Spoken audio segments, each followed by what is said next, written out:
Police officer Tom arrests a black boy convinced he caught a thief stealing out of a grocery store. But when the shocking truth comes to light, Tom's world crumbles, leaving him questioning everything he thought he stood for. How will this single moment of misguided judgment unravel their lives? Before we get into the story, comment below where in the world you are watching from today. And if you like this story, don't forget to subscribe. Officer Tom Bradley stood tall and proud in his crisp blue uniform, his badge gleaming in the warm southern sun. At 55 years old, he was a fixture in the small town of Millbrook, having served on the police force for over 3 decades. As he walked down Main Street, he nodded and tipped his hat to familiar faces, feeling a sense of satisfaction in the respect he'd earned over the years. "Morning, Officer Bradley," called out Mrs. Winston from her flower shop. "Good morning, ma'am," Tom replied with a smile. "Those roses are looking mighty fine today." He continued his patrol, his keen eyes scanning the streets for any signs of trouble. Tom took his job seriously, believing that maintaining order was the key to a thriving community. He prided himself on knowing everyone in town and keeping a watchful eye on things. As he rounded the corner, he noticed a group of teenagers hanging out in front of the convenience store. Tom's brow furrowed slightly as he approached them. "Everything all right here, boys?" he asked, his tone a mix of authority and suspicion. The teens, a diverse group of friends, looked up at him nervously. "Yes, sir," one of them replied. "We're just waiting for Jimmy's mom to pick us up." Tom's gaze lingered on a young black boy in the group, his eyes narrowing almost imperceptibly. "Make sure you're not loitering too long," he said, his voice carrying a hint of warning. "Don't want any trouble now, do we?" As he walked away, Tom didn't notice the hurt look that flashed across the boy's face or the uncomfortable glances exchanged between the friends. In Tom's mind, he was just doing his job, keeping an eye on potential troublemakers. Later that afternoon, Tom responded to a call about a dispute at the local diner. As he entered, he saw 2 men arguing loudly near the counter. One was Mr. Peterson, a longtime resident and business owner, while the other was a younger man Tom didn't recognize. "What seems to be the problem here, gentlemen?" Tom asked, approaching the pair. Mr. Peterson spoke up first. "This fella here is trying to pass off a counterfeit bill, Tom. I caught him red-handed." Tom turned to the younger man, who was dressed in worn jeans and a faded t-shirt. Without hesitation, Tom's hand moved to rest on his holster. "Is that true, son?" he asked sternly. The young man's eyes widened in fear. "No, sir. I swear I didn't know if it was fake. I just got paid today from the construction site down the road." Tom's expression remained skeptical. He didn't notice how quickly he had assumed the young man's guilt based on his appearance. "Let's see some ID," he demanded, his tone leaving no room for argument. As Tom examined the man's driver's license and the allegedly counterfeit bill, he failed to recognize how his own biases were shaping his perception of the situation. In his mind, he was simply being cautious and thorough, unaware of the subtle ways his prejudices influenced his actions and decisions. Next day, the sun beat down mercilessly on the small southern town of Millbrook as Kendrick raced through the streets, his heart pounding in his chest. At 14 years old, he was tall for his age, but today he seemed small and vulnerable as he clutched a brown paper bag to his chest. Inside were groceries and, most importantly, the medicine his mother so desperately needed. "Hold on, Mama," Kendrick whispered breathlessly as he darted between pedestrians on the crowded sidewalk. "I'm coming." Sweat trickled down his forehead, stinging his eyes, but he didn't dare slow down to wipe it away. Every second counted. His mother, Carla, had been bedridden for weeks, her condition worsening with each passing day. The thought of her lying there waiting for him made Kendrick's legs pump even faster. As he rounded a corner, the bag in his arms rustled loudly. An elderly woman startled at his sudden appearance, clutching her purse tightly as he passed. Kendrick barely noticed, his mind focused solely on getting home. "Sorry, ma'am," he called over his shoulder, not breaking his stride. The streets of Millbrook blurred around him as he ran. He passed the old church where he used to attend Sunday school, the park where he once played without a care in the world. But those carefree days seemed like a lifetime ago now. Since his mother fell ill, Kendrick's world had shrunk to the space between their small house and the store. his days filled with worry and responsibility far beyond his years. As he neared his street, Kendrick's lungs burned with exertion. The bag felt heavier with each step, but he tightened his grip, knowing how crucial its contents were. He could see his house now, a modest single-story structure with peeling paint and a sagging porch. It wasn't much, but it was home, and more importantly, it was where his mother waited for him. "Almost there, Mama," Kendrick panted, his feet pounding against the pavement. The tension in his body seemed to build with each step closer to home. Something in the air felt different, charged with an energy he couldn't quite explain. As Kendrick rushed up the walkway to his front door, he was unaware of the trouble that lay ahead. His mind focused solely on the task at hand, delivering the life-saving medicine to his ailing mother. The next day, Kendrick went to the grocery for another medicine. As Kendrick burst out of the grocery store, his heart racing and his arms clutching the precious bag of medicine, Officer Tom Bradley's eyes narrowed.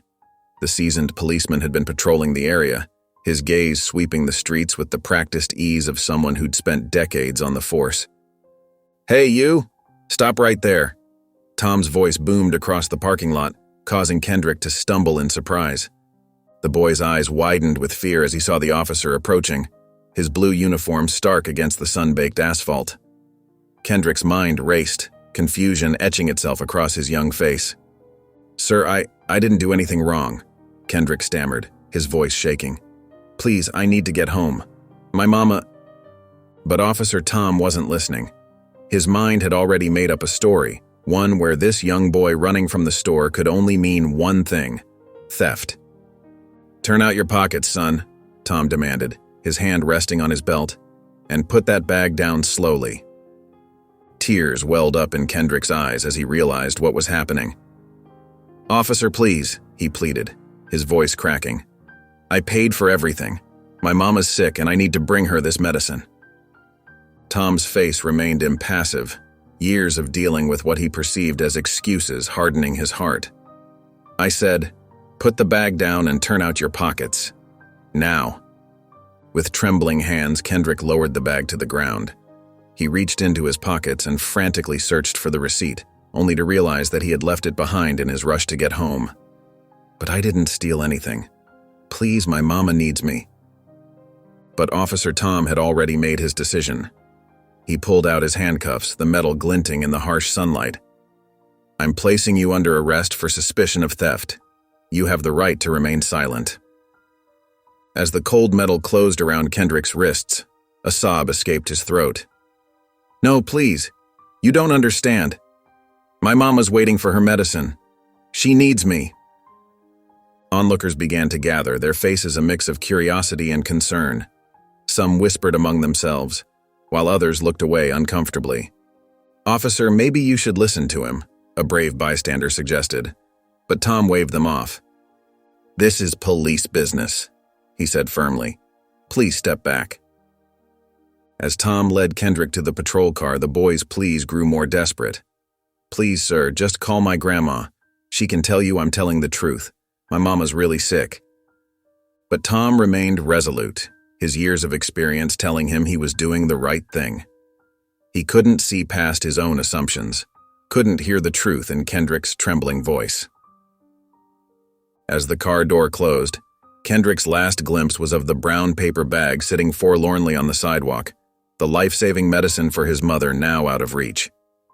The police cruiser pulled up to the station, its lights casting eerie shadows in the fading daylight. Officer Tom stepped out, his face set in a grim expression as he opened the back door and helped Kendrick out of the car. "Come on, son," Tom said, his voice gruff but not unkind. "Let's get this sorted out." Kendrick stumbled as he exited the vehicle, his legs shaky and his heart pounding. The handcuffs bit into his wrists, a constant reminder of the nightmare he found himself in. Tears streamed down his face as he looked up at the imposing brick building before him. "Please, officer," Kendrick pleaded one last time. "My mama needs her medicine. Can't you just check the store? They'll tell you, I paid." Tom shook his head, leading Kendrick into the station. "We'll get to the bottom of this, don't you worry." Inside, the fluorescent lights buzzed overhead, casting a harsh glow on the linoleum floors. The smell of coffee and paper filled the air as Tom guided Kendrick to a small room off to the side. "Wait here," Tom instructed, removing the handcuffs. "I'll be back to take your statement." The door closed with a soft click, leaving Kendrick alone in the stark, windowless room. He sank into a hard plastic chair, his body trembling with fear and frustration. His mind raced, consumed by thoughts of his mother lying sick at home, waiting for the medicine that would never arrive. "Mama," he whispered, fresh tears spilling down his cheeks. "I'm so sorry, Mama." Every tick of the clock on the wall felt like a hammer blow to Kendrick's heart. Each passing minute meant his mother's condition could be getting worse. He imagined her struggling to breathe, wondering where he was, why he hadn't come home with her medicine. Outside the room, Tom sat at his desk, filling out paperwork. He felt a twinge of doubt as he recalled the boy's desperate pleas, but quickly pushed it aside. He'd been on the force for years, and he knew how to spot a thief. Still, something nagged at the back of his mind. Back in the small room, Kendrick's frustration grew. He paced back and forth, his hands clenched into fists at his sides. How could this be happening? He'd done nothing wrong, yet here he was, trapped in a police station while his mother suffered at home. "I've got to get out of here," he muttered, his voice thick with emotion. "I've got to help Mama." But the door remained closed, and Kendrick was left alone with his fears and his growing anger. He slumped back into the chair, burying his face in his hands as sobs racked his body. All he could think about was his mother, alone and sick, waiting for a son who wouldn't be coming home. The station door swung open, and a dignified older woman stepped inside. Her silver hair was neatly pinned back, and her ease, though filled with worry, held a quiet strength. This was Mrs. Patterson, Kendrick's grandmother. She approached the front desk, her voice calm but urgent. "I'm here for my grandson, Kendrick. There's been a terrible mistake." Officer Tom looked up from his paperwork, his brow furrowing. "Ma'am, I'm afraid your grandson was caught shoplifting." Mrs. Patterson held up a hand, cutting him off gently. "Officer, please. Kendrick would never steal. He was rushing home with medicine for his mother. My daughter. She's very sick." Tom's certainty wavered for the first time. He leaned forward, listening intently as Mrs. Patterson continued. "Carla, that's my daughter. She's been battling pneumonia for weeks. Kendrick's been taking care of her, running errands, getting her medicine. He's such a good boy, officer. He was only trying to help his mama." As Mrs. Patterson spoke, her words began to sink in. Tom felt a cold weight settle in his stomach. He remembered Kendrick's desperate pleas, the fear in his eyes. Had he really been so quick to judge? "Ma'am," Tom said, his voice softer now, "can you tell me more about your daughter's condition?" Mrs. Patterson's eyes filled with tears. "She can barely get out of bed, officer. The medicine Kendrick was bringing. It's crucial for her recovery. Every minute counts." Tom's face paled as the full impact of his actions hit him. He had let his assumptions cloud his judgment, and now a sick woman was suffering because of it. I'm so sorry," Tom stammered, the words feeling inadequate. "Let me get Kendrick right away." As Tom hurried to the room where Kendrick was waiting, Mrs. Patterson's words echoed in his mind. He had made a terrible mistake, one that could have dire consequences. The realization weighed heavily on him, each step a reminder of his hasty judgment. Tom paused at the door, taking a deep breath. He had to make this right somehow. But first, he needed to face the boy he had wrongly accused, the boy who was only trying to help his sick mother.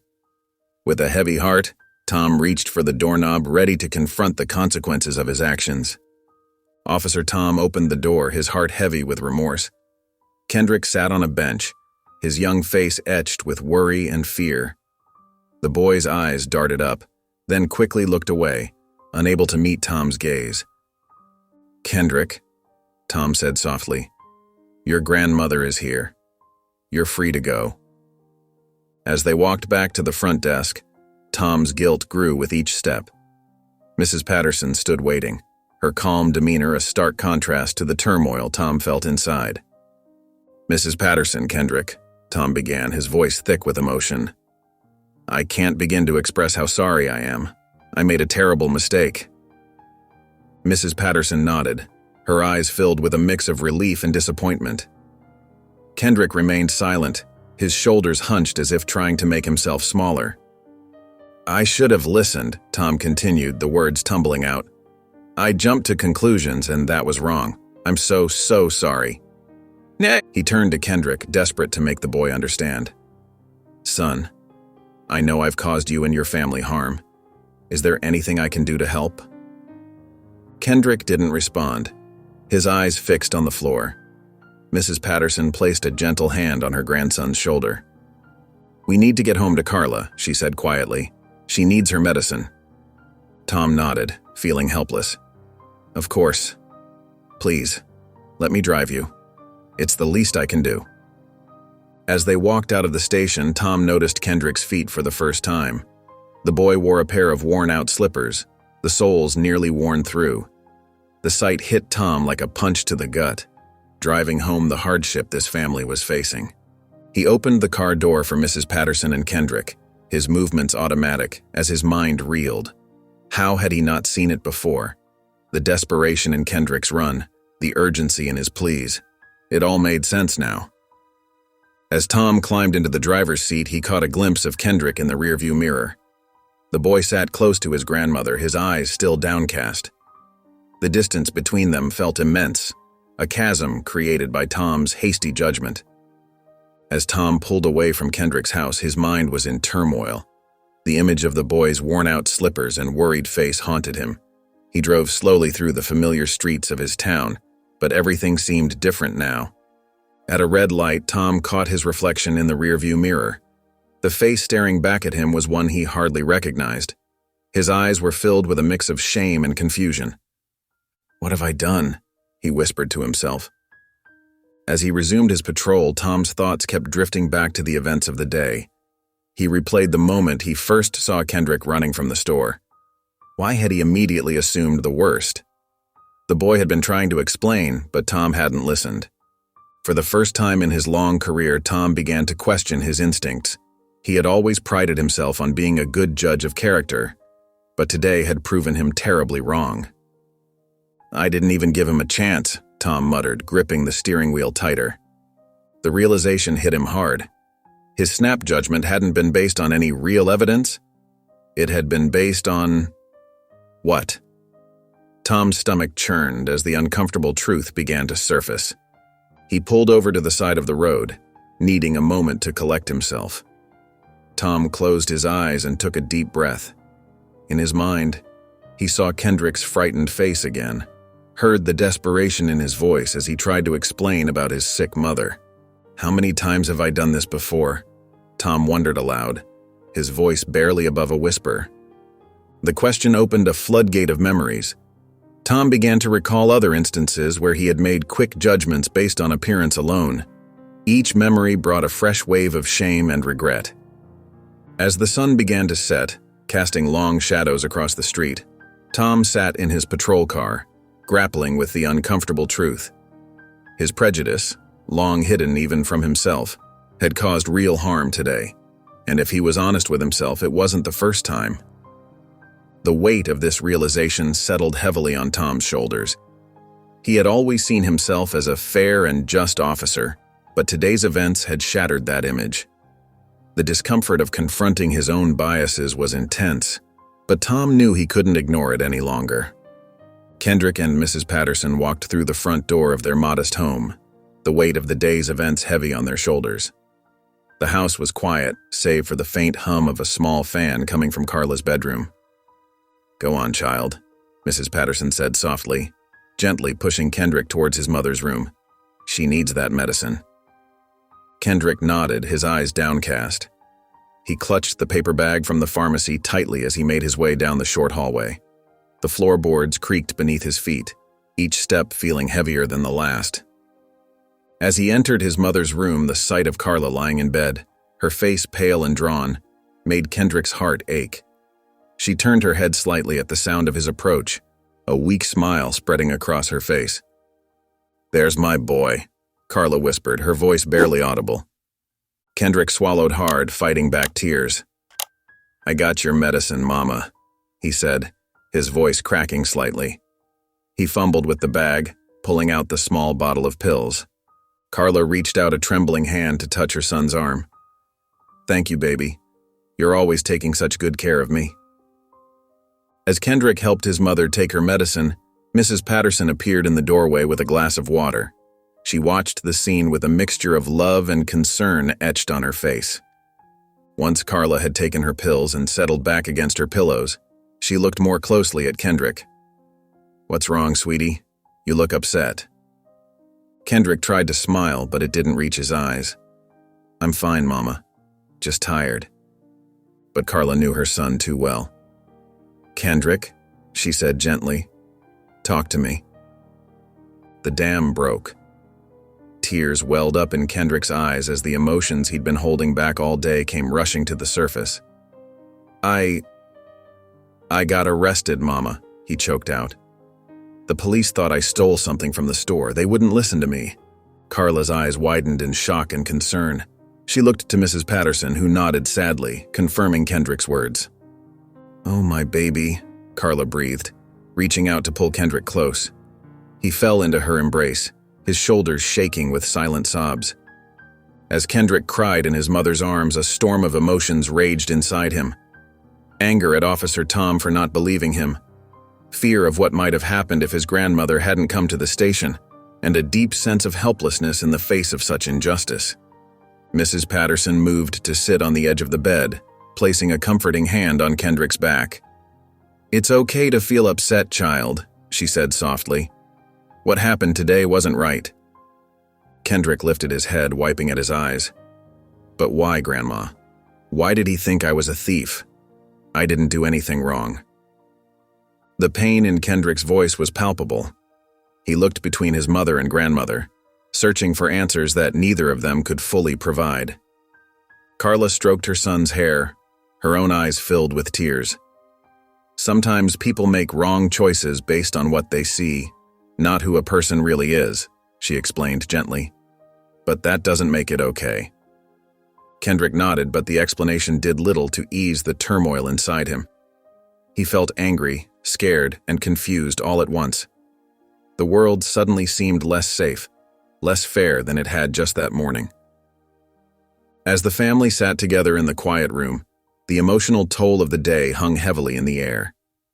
Kendrick's mind raced with unanswered questions and unresolved feelings, unsure how to process the injustice he had faced.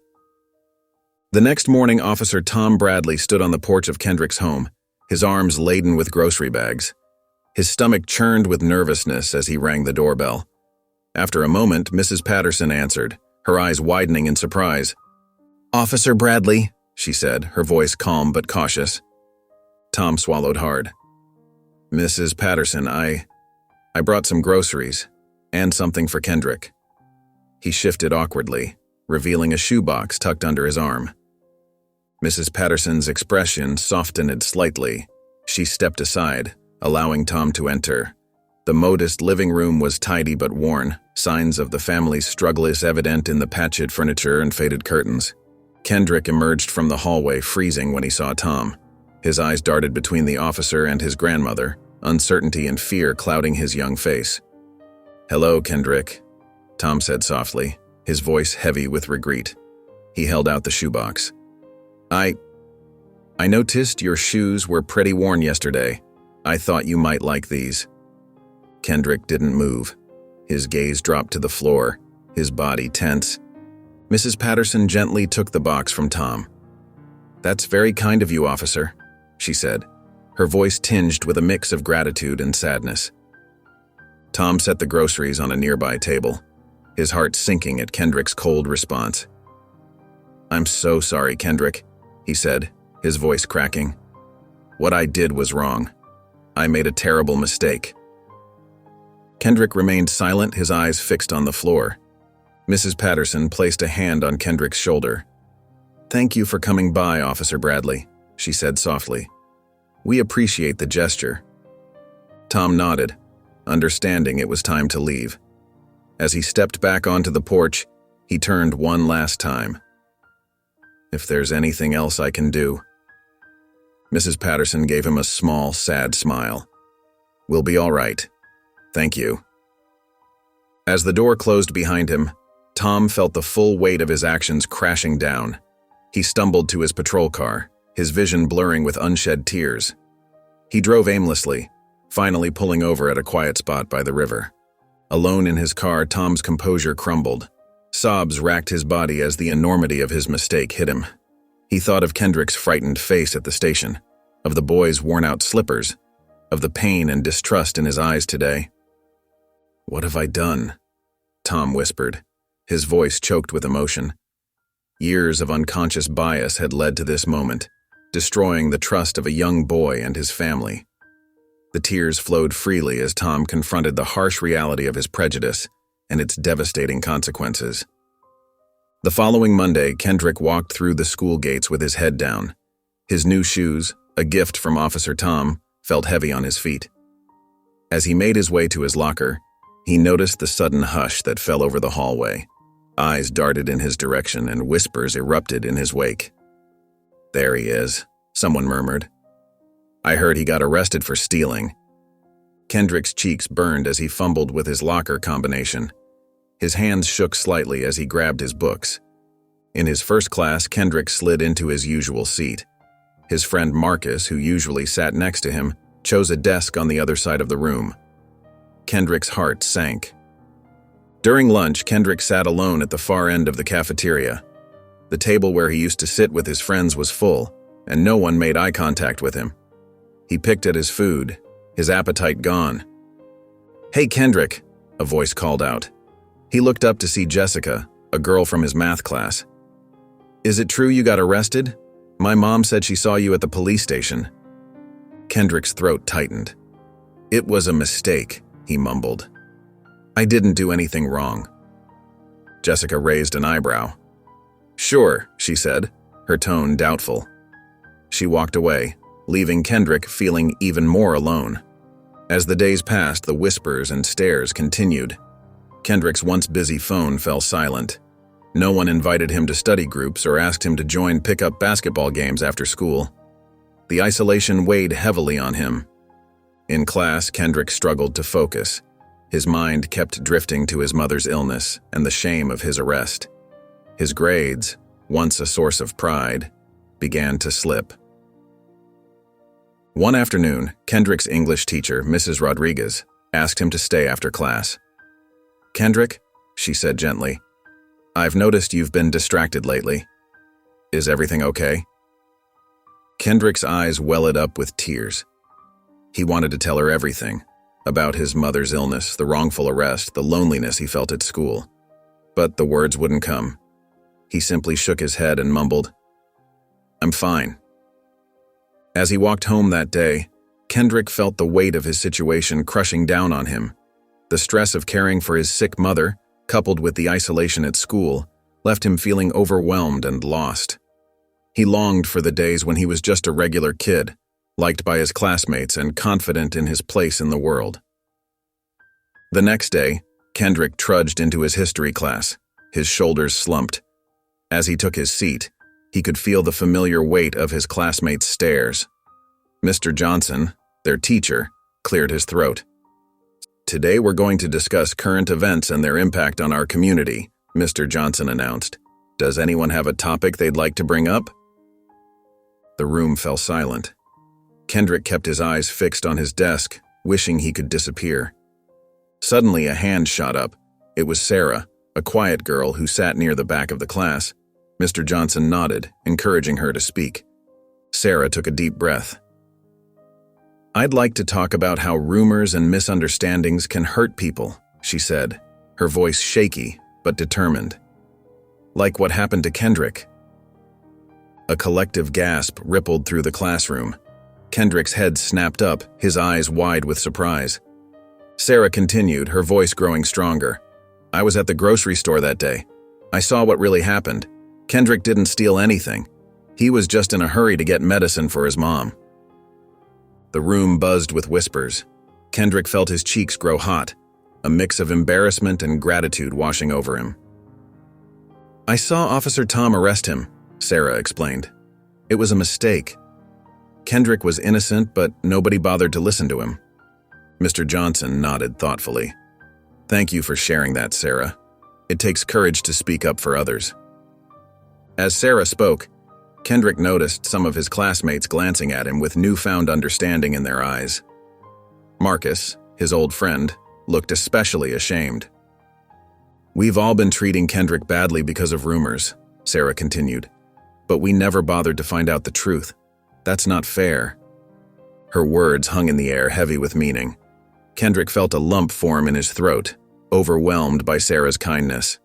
Mr. Johnson seized the moment. "This is an excellent example of why it's important to question our assumptions and seek the truth. Can anyone share their thoughts on how we can do better as a community?" Hands began to raise and a discussion unfolded. Some students admitted to spreading rumors, while others shared their own experiences with being misunderstood. As the class went on, Kendrick noticed a shift in the atmosphere. The hostile stares had turned into curious glances and even a few sympathetic smiles. It wasn't a complete turnaround, but it was a start. When the bell rang, Marcus approached Kendrick's desk. "Hey, man," he said awkwardly. "I'm sorry for believing those rumors. It wasn't cool of me to ditch you like that." Kendrick nodded, not quite ready to forgive but appreciating the gesture. As he packed up his things, Sarah walked over. "Thanks," Kendrick said softly, meeting her eyes for the first time. "You didn't have to do that." Sarah smiled gently. "Yes, I did. It was the right thing to do." That evening, Kendrick sat beside his mother's bed, holding her hand. Carla's breathing was labored, and her skin felt clammy to the touch. Mrs. Patterson bustled around the room, trying to make Carla comfortable, but worry etched deep lines on her face. "How are you feeling, Mom?" Kendrick asked, his voice barely above a whisper. Carla managed a weak smile. "I'm okay, baby. Don't you worry about me." But Kendrick could see the pain in her eyes. He felt helpless, watching his mother struggle to breathe.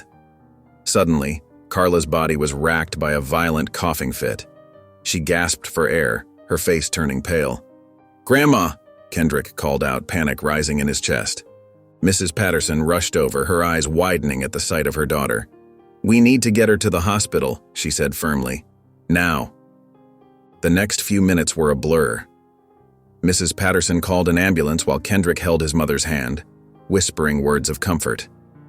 When the paramedics arrived, they quickly loaded Carla onto a stretcher. Kendrick watched, his heart pounding as they wheeled his mother out of the house. At the hospital, Kendrick and Mrs. Patterson sat in the waiting room, the harsh fluorescent lights making everything seem surreal. Hours ticked by, each minute feeling like an eternity. Finally, a doctor approached them. "We've stabilized her condition," the doctor explained, "but she'll need to stay here for a while. Her pneumonia has progressed, and we need to monitor her closely." Relief washed over Kendrick, but it was short-lived. As the doctor continued to explain Carla's treatment plan, Kendrick's stomach twisted with worry. How were they going to pay for all of this? The next day, Mrs. Patterson sat at the kitchen table, surrounded by a sea of papers. Medical bills, insurance forms, and bank statements covered every inch of the surface. Kendrick watched as his grandmother's shoulders sagged under the weight of their financial burden. "How bad is it, Grandma?" Kendrick asked, his voice small.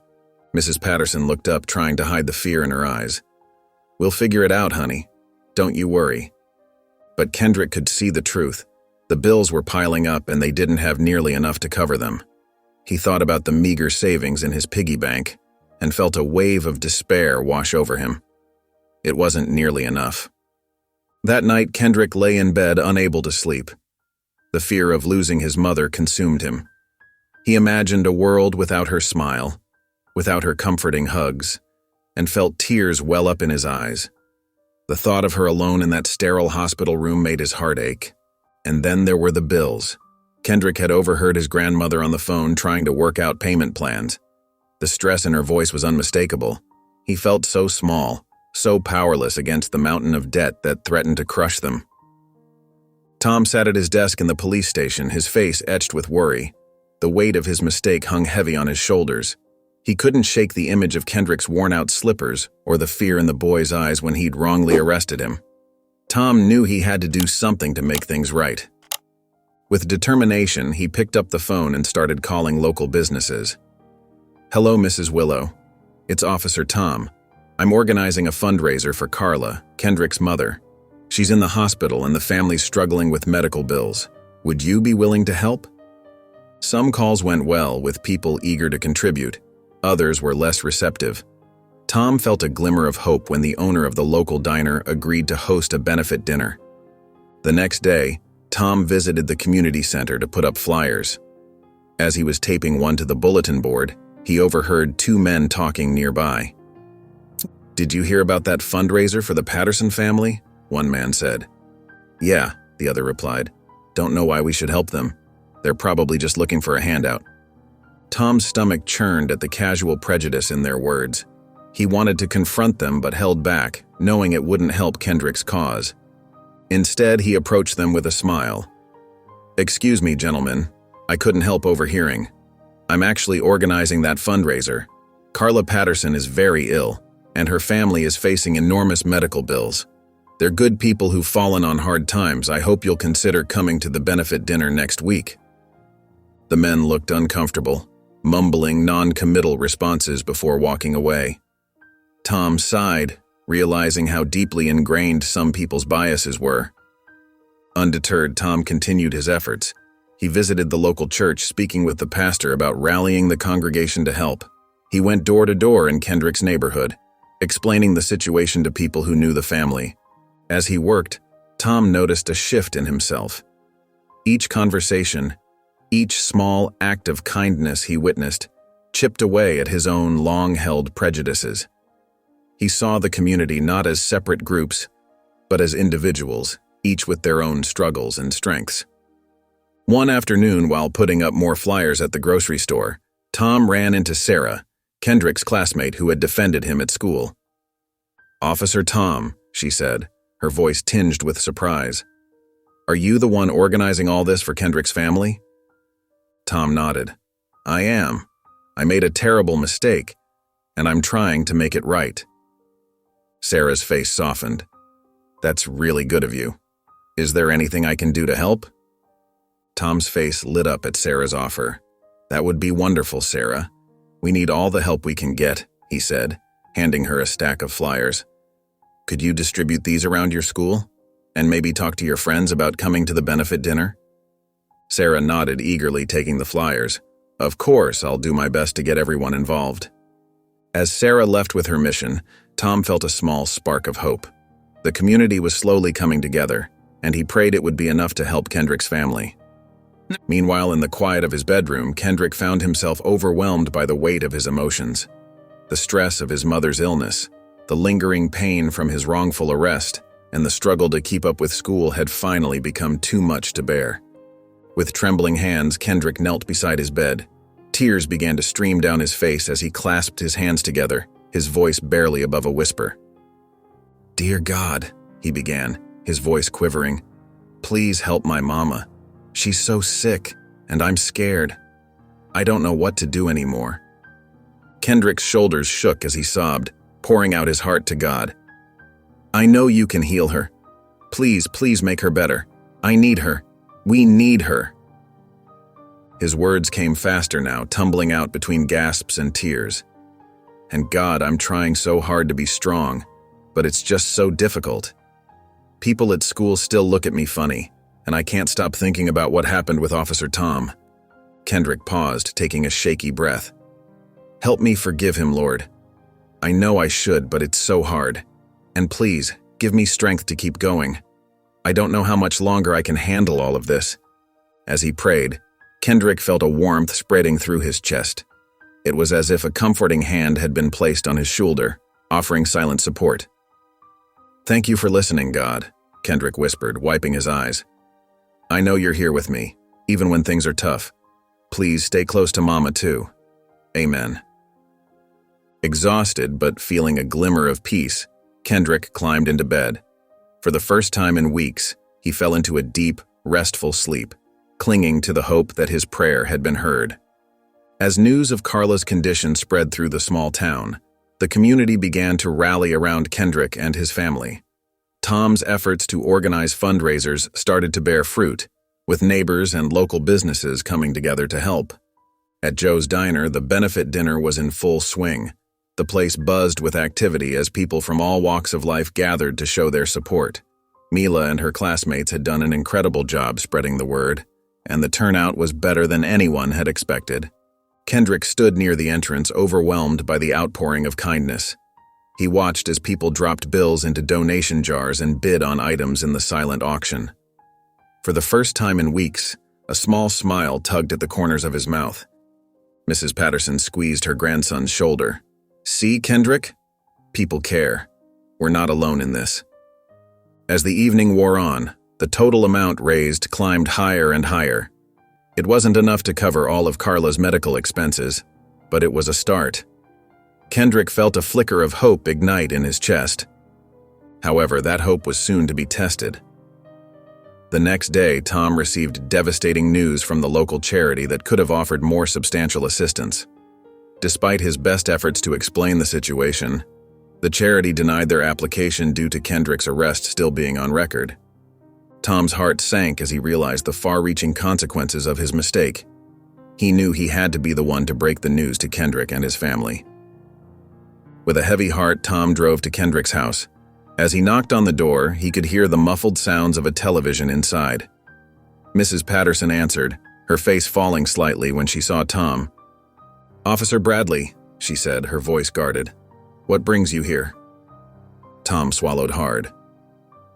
"I'm afraid I have some bad news, Mrs. Patterson. Is Kendrick home?" Kendrick appeared behind his grandmother, curiosity and wariness battling in his eyes. Tom's stomach churned with guilt as he looked at the boy he had wronged. "I'm sorry," Tom began, his voice cracking. "The charity, they denied the application for assistance because of the arrest on Kendrick's record. I tried to explain, but they didn't listen." The words hung in the air like a heavy fog. Kendrick's face crumpled, the hope that had been building over the past few days vanishing in an instant. Mrs. Patterson wrapped an arm around her grandson's shoulders, pulling him close. "But that was a mistake," Kendrick whispered, his voice barely audible.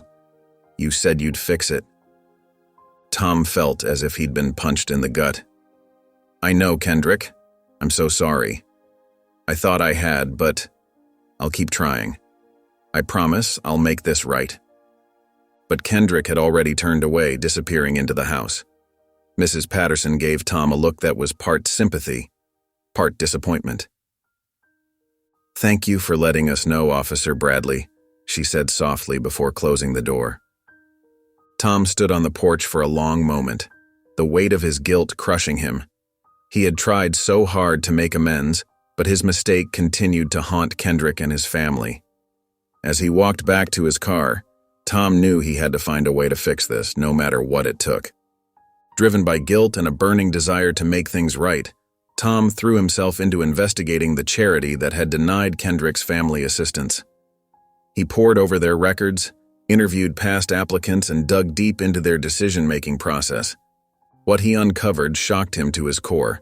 The charity had a history of discriminating against minority applicants, often using minor infractions or misunderstandings as excuses to deny aid.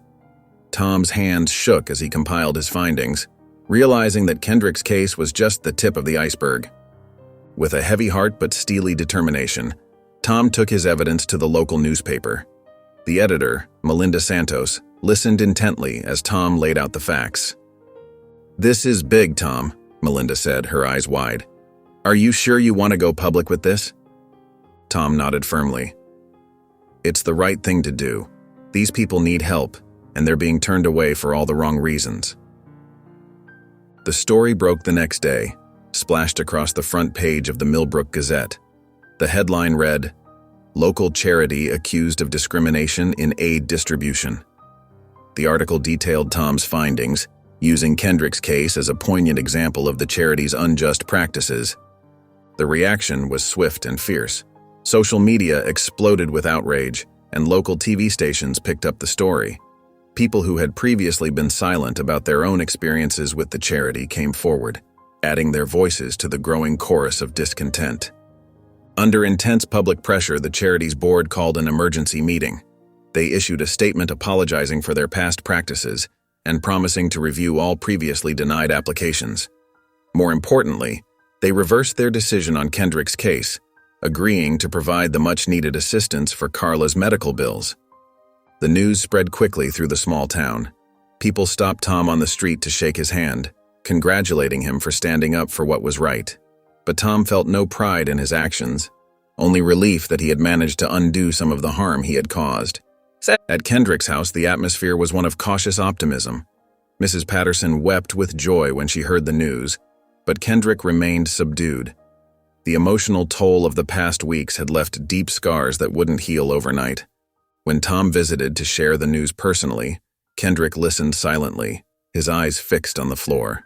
Even as his grandmother expressed her gratitude, Kendrick couldn't bring himself to look at the officer who had turned his life upside down.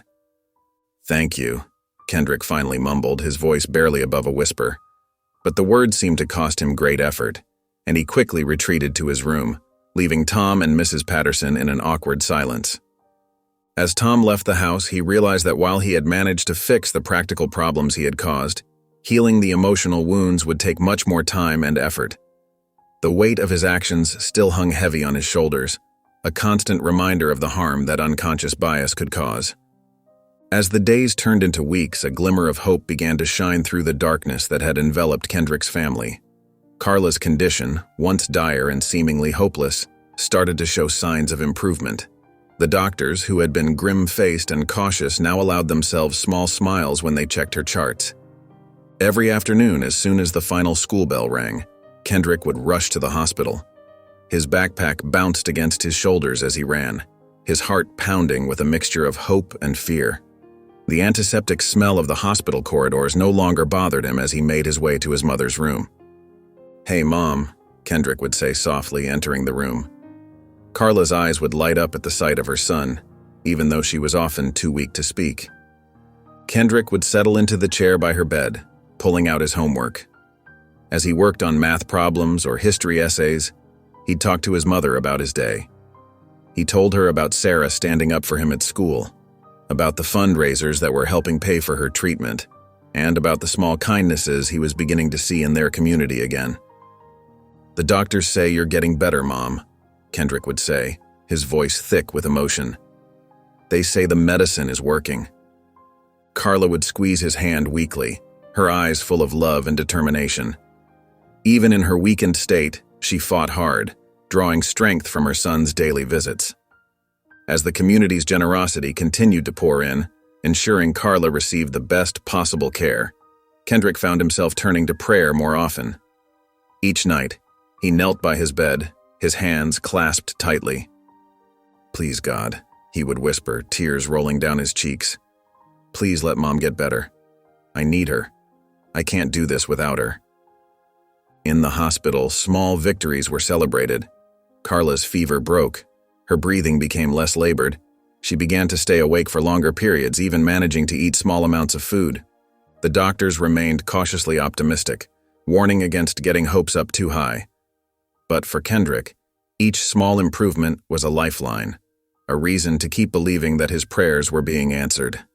"Your mom's a fighter," Nurse Joanna told Kendrick one day, patting his shoulder. "And she's got you fighting right alongside her. That's powerful medicine." Kendrick nodded, a small smile tugging at his lips. For the first time in weeks, he allowed himself to truly believe that things might turn out okay.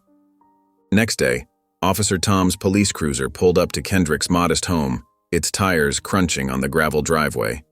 He took a deep breath, steeling himself for another potentially awkward encounter.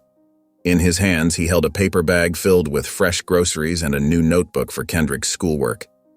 As he approached the front door, Tom's heart raced. He knocked gently, and Mrs. Patterson answered with a tired but welcoming smile. "Officer Tom," she said, her voice warm despite the circumstances. "Please, come in." Tom stepped inside, his eyes scanning the living room. Kendrick sat at the dining table, hunched over his textbooks. The boy's eyes flickered up briefly, then back down to his work. "I brought some groceries," Tom said, placing the bag on the kitchen counter. "And a new notebook for Kendrick. I thought it might help with his studies." Mrs. Patterson thanked him, her gratitude evident in her eyes. Tom walked over to the dining table, his movements slow and careful. "Hey, Kendrick," he said softly. "How's the schoolwork coming along?" Kendrick shrugged, not looking up. "It's fine," he mumbled. Tom pulled out a chair and sat down, maintaining a respectful distance. "Mind if I take a look? Maybe I can help." For a moment, Kendrick didn't respond. Then, slowly, he pushed his math textbook towards Tom. It was a small gesture, but it made Tom's heart leap with hope. As they worked through the problems together, Tom noticed Kendrick's shoulders gradually relaxing. The boy's answers became less clipped, and he even asked a question or two about the more difficult equations. When they finished the math homework, Tom noticed a history book peeking out from Kendrick's backpack. "You studying the Civil War?" he asked. Kendrick nodded. "We have a test next week." "I used to love history," Tom said, a hint of enthusiasm in his voice. "Want me to quiz you?" For the first time since that fateful day, Kendrick looked directly at Tom. There was still wariness in his eyes, but also a flicker of something else, curiosity perhaps. "Okay," Kendrick said softly. As they went through the history questions, Tom noticed Kendrick becoming more engaged.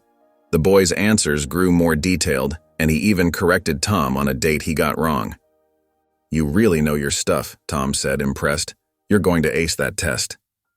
A ghost of a smile appeared on Kendrick's face, disappearing almost as quickly as it came. But Tom had seen it, and it filled him with a cautious optimism. As the afternoon wore on, Tom helped Kendrick with his other subjects. The tension in the room slowly eased, replaced by a tentative calm. When it was time for Tom to leave, he stood up, feeling a mix of hope and uncertainty. "Same time next week?" he asked, trying to keep his voice casual. Kendrick hesitated, then gave a small nod. "Yeah, okay," he said quietly. As Tom walked to his car, he felt a weight lift from his shoulders. It wasn't forgiveness, not yet. But it was a start, a small crack in the wall of distrust between them. And for now, that was enough to keep Tom going, to keep him trying to make things right. The next day, as the sun began to set, casting long shadows across the front porch of Kendrick's home, Officer Tom sat in his patrol car, his hands gripping the steering wheel tightly. He had come here with a purpose, but now that he was here, fear gripped his heart. Taking a deep breath, he finally stepped out of the car and walked up to the front door. Mrs. Patterson answered his knock, her kind eyes searching his face. "Officer Tom," she said softly, "is everything all right?" Tom swallowed hard. "Mrs. Patterson, I need to talk to you. May I come in?" She nodded and led him to the living room. They sat down, and for a moment, silence hung heavy in the air. "Mrs. Patterson," Tom began, his voice shaky, "I've been doing a lot of thinking, and I need to confess something." Mrs. Patterson leaned forward, her face open and attentive. Tom's eyes filled with tears as he continued. "That day when I arrested Kendrick, I made a terrible mistake. But it wasn't just a mistake. It was prejudice." His words came out in a rush now. "I judged your grandson because of how he looked. I saw a young black boy running from a store and I immediately assumed he was stealing. I didn't even give him a chance to explain. I'm so ashamed of myself." Tom's shoulders slumped as he finished speaking. He couldn't bring himself to look at Mrs. Patterson, fearing the anger or disappointment he might see in her eyes. But when Mrs. Patterson spoke, her voice was gentle. "Officer Tom, look at me." Slowly, Tom raised his eyes to meet hers. To his surprise, he saw no anger there, only a deep, understanding compassion. "It takes a lot of courage to admit something like that," Mrs. Patterson said. "And you know what? It's never too late to change." Tom blinked in surprise. "You're not angry?" Mrs. Patterson shook her head. "Oh, I was angry. But holding on to that anger won't help anyone. What you did was wrong, but acknowledging your mistake is the first step toward becoming a better person." She reached out and patted Tom's hand. "We all have prejudices, Officer Tom. The important thing is recognizing them and working to overcome them." Tom felt a weight lift from his shoulders. "I want to do better," he said earnestly. "I want to make things right." Mrs. Patterson smiled. "That's all anyone can ask for, and I believe you will." The community center buzzed with activity as people gathered for the fundraiser to support Carla's ongoing treatment. Colorful banners hung from the walls, and the smell of home-cooked food filled the air. Kendrick stood off to the side, his hands shaking slightly as he held a small piece of paper. Mrs. Patterson approached him, placing a gentle hand on his shoulder. "Are you ready, sweetheart?" She asked it softly. Kendrick nodded, taking a deep breath. "I think so, Grandma," he said, his voice barely above a whisper. As the crowd settled into their seats, Tom stepped up to the microphone. "Thank you all for coming," he began. "We're here today to support a very special family in our community. And now, I'd like to introduce Kendrick, who has a few words to share with us." Kendrick walked to the front, his heart pounding in his chest. As he looked out at the sea of faces, he saw familiar neighbors, teachers, and even some of his classmates. Taking another deep breath, he began to speak. I want to thank you all for coming today," Kendrick started, his voice shaky at first but growing stronger with each word. "A few weeks ago, I felt like my whole world was falling apart. My mom was sick, and I didn't know how we were going to make it." He paused, his eyes glistening with unshed tears. "But then something amazing happened. You all showed up. You brought food, you raised money, and most importantly, you gave us hope." Kendrick's voice cracked with emotion as he continued. "I've learned that even in the darkest times, there's always light if you look for it. And all of you, you've been that light for me and my family." As he spoke, many in the audience began to wipe away tears. Mrs. Patterson stood at the back, her hand over her heart, watching her grandson with pride. "My mom is getting better every day," Kendrick said, a small smile breaking through his tears. "And it's because of you. Your kindness, your generosity. It's made all the difference." He looked around the room, making eye contact with as many people as he could. "I don't know how to thank you all enough, but I promise, when I grow up, I'm going to pay it forward. I'm going to help others the way you've helped us." As Kendrick finished speaking, the room erupted in applause. People stood up, cheering and wiping away tears. Tom, standing off to the side, felt his own eyes well up as he watched the young boy who had touched so many hearts. Kendrick stepped down from the podium, immediately enveloped in a warm hug from his grandmother. As they embraced, the love and support of the entire community seemed to wrap around them, a testament to the power of kindness and compassion. As the days passed, Carla's condition began to stabilize. The doctor's cautious optimism grew into quiet confidence, though they stressed the need for continued treatment. Carla remained in the hospital, her room now brightened by colorful cards and flowers from well-wishers in the community.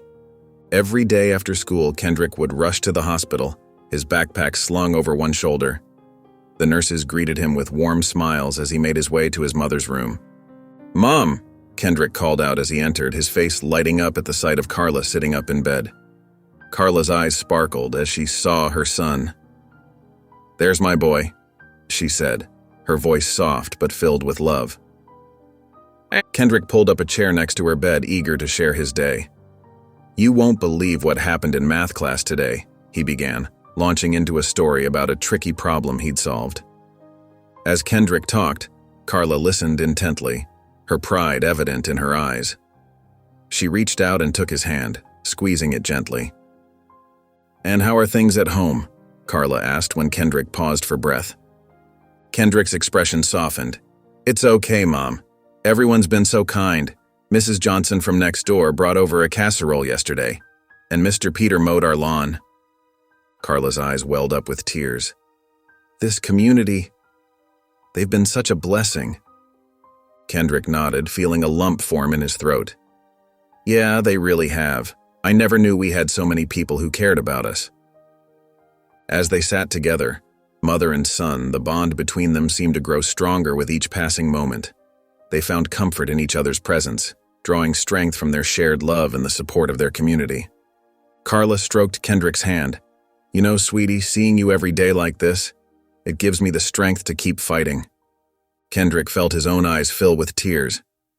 "I'm not going anywhere, Mom. We're in this together." As the days turned into weeks, Officer Tom Bradley found himself at a crossroads. The weight of his mistake with Kendrick pressed heavily on his conscience, spurring him to take a hard look at himself and his role in the community. One quiet evening, Tom sat alone in his living room, his police badge resting in his open palm. He stared at it, thinking about what it truly meant to protect and serve. With a deep sigh, he made a silent vow to himself. "I've got to do better," he whispered. "For Kendrick, for this town, for myself." The next morning, Tom walked into the police station with a newfound determination. He approached his chief, requesting a meeting to discuss community relations. "Chief," Tom began, his voice steady but filled with emotion, "I think we need to make some changes in how we interact with our community."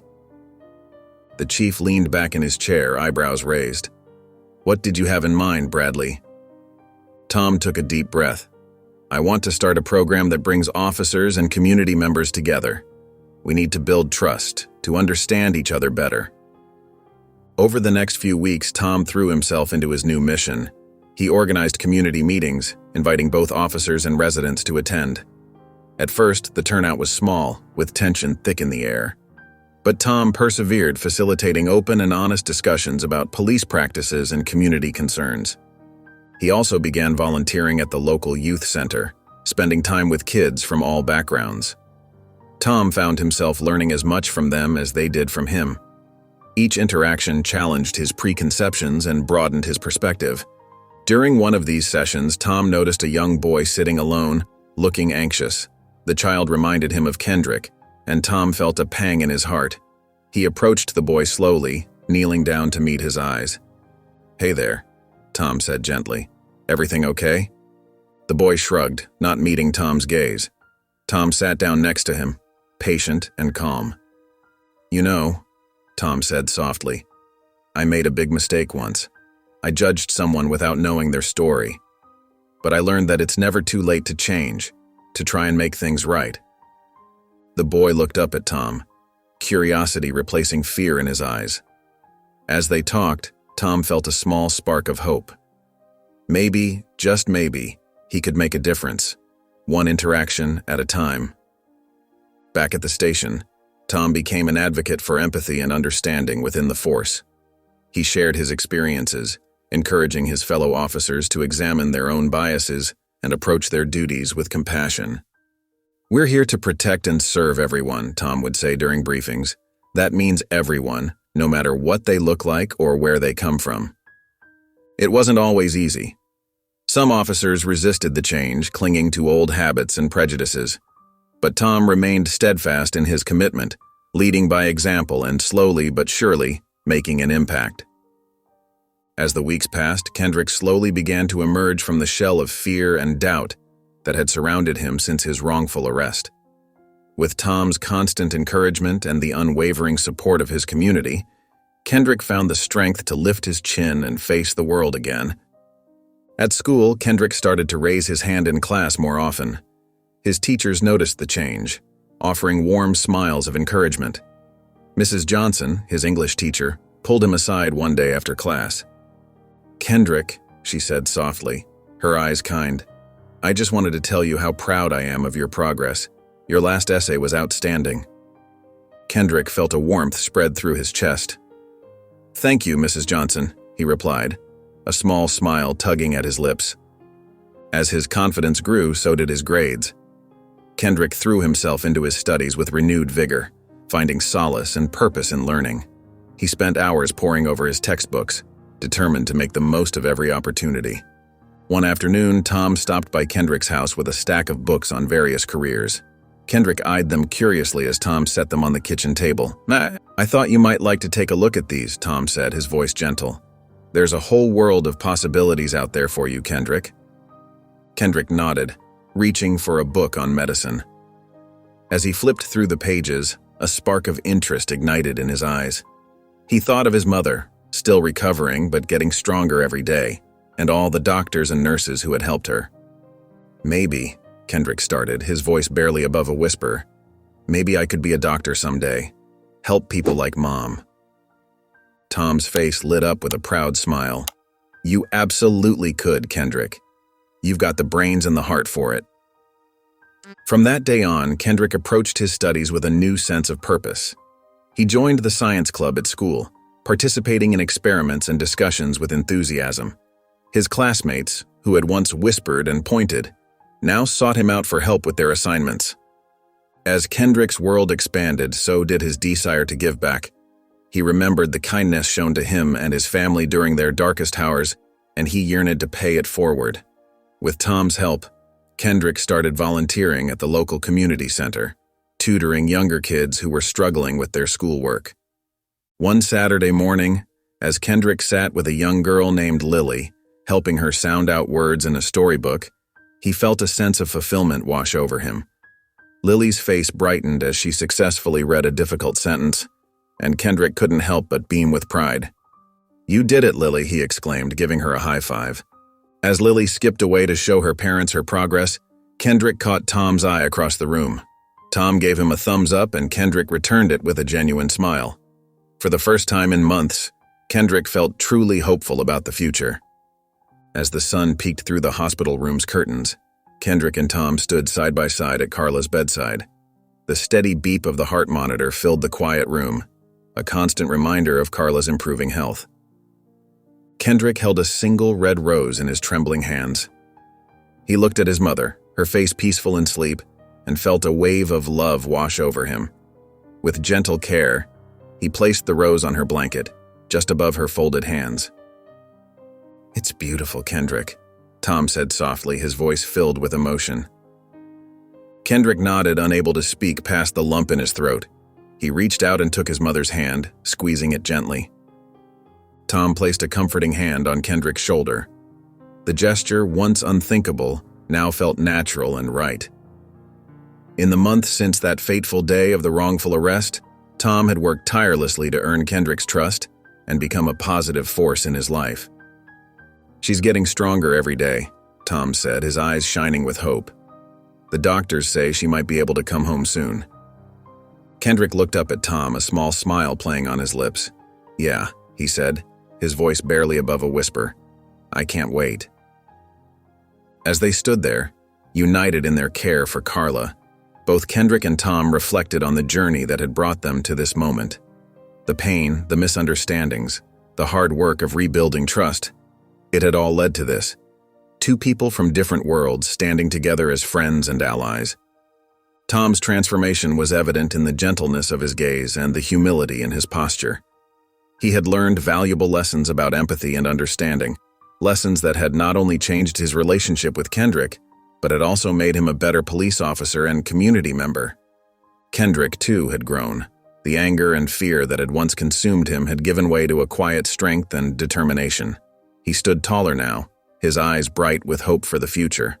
As they watched Carla sleep, the rose a vibrant symbol of love and hope on her blanket, both Kendrick and Tom felt a deep sense of peace. They had come through the storm together, and though challenges still lay ahead, they faced them with renewed faith and the support of their community. If you enjoyed the story of Officer Tom and Kendrick, I hand-picked this next story that will touch your heart. Please don't miss this one. Click here to watch it.